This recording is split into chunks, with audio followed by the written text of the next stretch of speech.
Hey guys, it's Emily. I want to share this mini episode with you because I desire to be there for you, to encourage you and empower you to feel inspired, creative, and resilient so that you know anything is possible. So here's one of our mini episodes. I hope you enjoy it. Have a listen. Finding your true north for me is finding what is really actually true for you.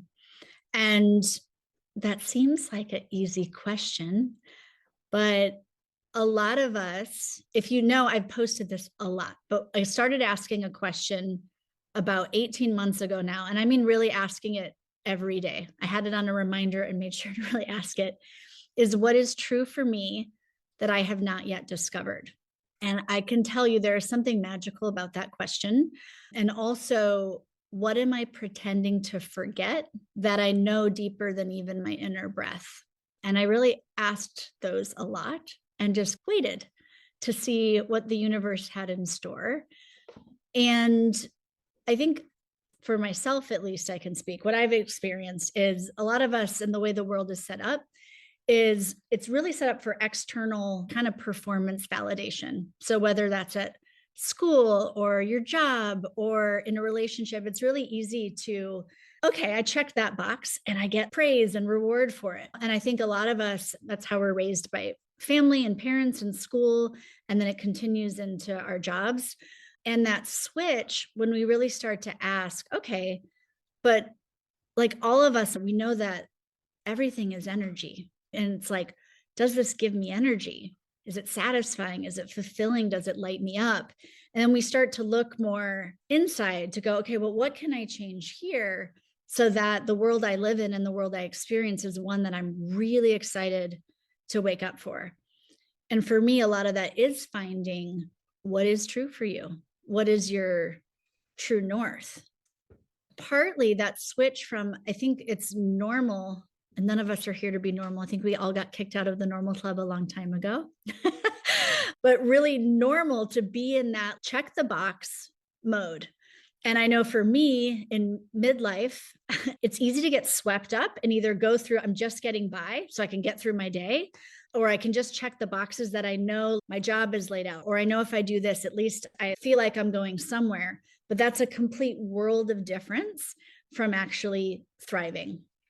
And so one of my targets is giving ourselves the giant permission slip to go, it's okay to choose and actually explore, like choose for you, and not from being like, okay, I'm going to like not ever come home to my family again, or I'm going to be totally narcissistic, but actually, what do you have in your life for you?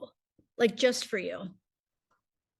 And I think for a lot of us, I know for myself, it was those of us that like to work with people or like to interact with people or we want to contribute something to the world or serve people in some way.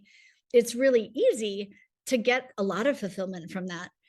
But this is about including you in that beautiful equation so that you're not just this afterthought of, oh, wonder what I could like do for me today that lights me up, but it's more integrated throughout everything that you're choosing. How often have you felt like life is happening to you? That is, again, like really normal, but that's what gets us in survival mode. And also in that, there's no empowerment of like taking action to get out. It's happening to me rather than what could I choose? So, one thing to target is we can't control the people and things that are going to happen around us. But what we can choose is and set like a target for and our ask for is to be adaptable and like nimble when the changes come, because changes are going to come. If you have kids, they're going to hit different stages. If you have relationships, they're going to go through different different iterations, jobs, all of it. One of the things that is guaranteed in the world is change. And one of the things we like to do as people on the planet is to not have stuff change that we really like. But the inevitable part is the universe is in constant motion. It's like trying to avoid change is like trying to fight against nature itself. And when you put yourself in that battle, it also is very disheartening. And you can feel like a victim and you can feel like, God, I'm efforting and nothing's happening. Rather than, what if you set your target to be adaptable, resilient? The change is going to come and I can be nimble and quick and I can look at the brilliant question of what else is really possible here that I've never considered? Things are shifting and changing. If you look at in the universe and in nature, there's kind of like three phases of life. It's like creation. And you could look at the creation of a family, the creation of a project, the creation of a relationship, maintenance, and then destruction. And what if all of those parts of cycles, like not one isn't better than the other, but it's part of that constant motion? And if you've ever been in maintenance mode, like relationship, and you're all excited and you're creating it, and then when we hit maintenance mode, what nature tends to do is after maintenance is there a long time, or maybe a job that you're like kind of just sticking with, destruction mode comes in. But that's not wrong. It's like that's kind of the movement. So now it's putting yourself in the driver's seat.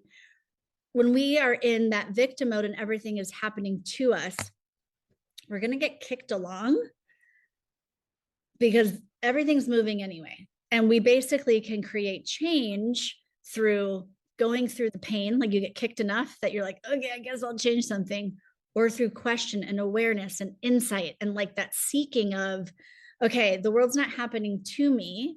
So now what action can I take? What would I like to choose so that you can start being the maestro, the creator, the conductor of your reality? So part of finding your true north is looking at if your energy and you are the most valuable product, then that priority of choosing things that actually give you energy. Some of us are still going to have things that are required to do. But if you looked at your life as a piece of pie, just shifting out of, we're still going to have days that are hard. We're still going to have stuff that comes up, but even like just tipping over into like the 51% mark of actual things that give me energy, places where I'm asking a question, places where I don't feel like I'm in reaction to everything coming at me, but I'm actually the chooser. That's all it takes to get out of that inertia of feeling stuck in survival mode, of feeling like everything is about everybody else, to just give yourself enough to like tip you over into that momentum of moving forward. Because when you're moving forward and you have that vision of like, okay, what would you like your family life to be like? What would you like your job to be like? What would you like your 24-hour day to look like? And start actually getting clear on that. That's part of this, like finding your true north, which a lot of us don't take the time to actually really explore that. And we don't explore that. It's like, how do we know what to ask the universe for? And how does the universe know what to gift if we're kind of using up our energy on things that drain us and using it in ways that, like, one of the most frustrating things, right, is to use our energy in something that's not moving and not working. And then that makes us feel like helpless, frustrated, depressed, whatever your flavor of that is. But it shows up in some way when we're like putting out, and not actually allowing ourselves to give to you. I hope you got something out of that. If you like these mini episodes, then please share it with someone you know who would love to hear it. And if you post about this episode on Instagram, you can tag me at Emily Evans Russell, because I always love reposting. Thanks for being here, and I'll talk with you soon.